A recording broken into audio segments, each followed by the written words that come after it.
Pourquoi ce défi d'être vrai au quotidien?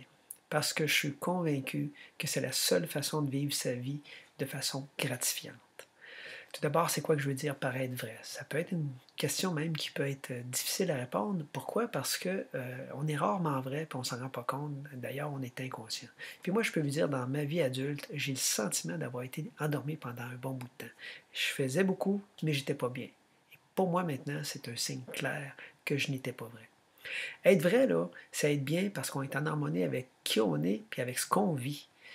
Dans mon cas, c'est de plus en plus vrai maintenant, puis je suis bien content de ça. J'ai sûrement pas fini de tout déloger les vieux automatismes, les vieux patterns que j'avais en moi, mais aujourd'hui, là, j'ai tellement le goût de ne plus me laisser jeter à terre par ces vieilles affaires-là. C'est que maintenant, je détiens tellement plusieurs preuves comme quand on redevient nous-mêmes, c'est tellement mieux que ça vaut à peine d'écouter notre voix intérieure, que ça devient beaucoup plus facile pour moi. Et aujourd'hui, j'ai le goût de vous donner un exemple de ce que j'ai vécu, mon histoire avec les chiens. D'aussi loin que je me rappelle, j'ai toujours adoré les chiens. Et à un point tel que j'ai souvent harcelé mon père pour en avoir un, mais lui, il n'en voulait pas.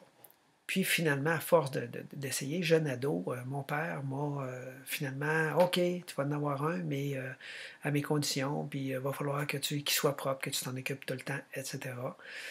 Donc, j'ai eu un petit chiot qui venait mes voisins à côté de chez moi.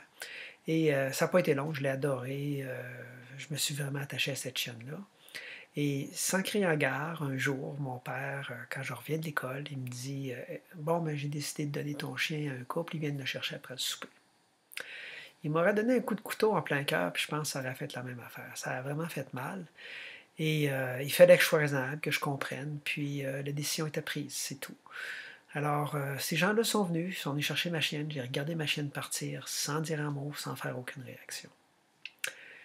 Mais plusieurs années plus tard, au contact avec des chatons, euh, pouf, une virulente allergie s'est déclarée, les yeux complètement bouffis, le nez qui coule en abondance. Euh, C'était sérieux, même ma respiration était obstruée. Et tranquillement, ça s'est étendu aux chiens, bien sûr, aux chevaux, même aux animaux à plumes, des petites perruches, même à ça, j'étais allergique aussi. Fait que je me suis mis à être allergique à tout. Et vous savez quoi? Aujourd'hui, j'ai deux gros chiens, quatre chats, des poules. Notre voisin a quatre gros chevaux, puis j'ai plus aucune réaction. Qu'est-ce qui s'est passé entre-temps? Ben, j'ai découvert, en travaillant sur moi, j'ai découvert que comme jeune ado, d'une façon inconsciente, j'ai bâti un mécanisme pour ne plus jamais revivre cette douleur-là.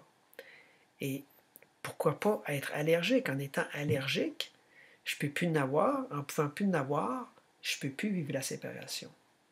Fait que c'est le mécanisme que j'ai installé moi-même en moi. Mais sans le savoir, je commençais à être fou avec moi-même et je m'éloignais de ce que j'aimais. Plutôt que de le vivre, je m'y coupais.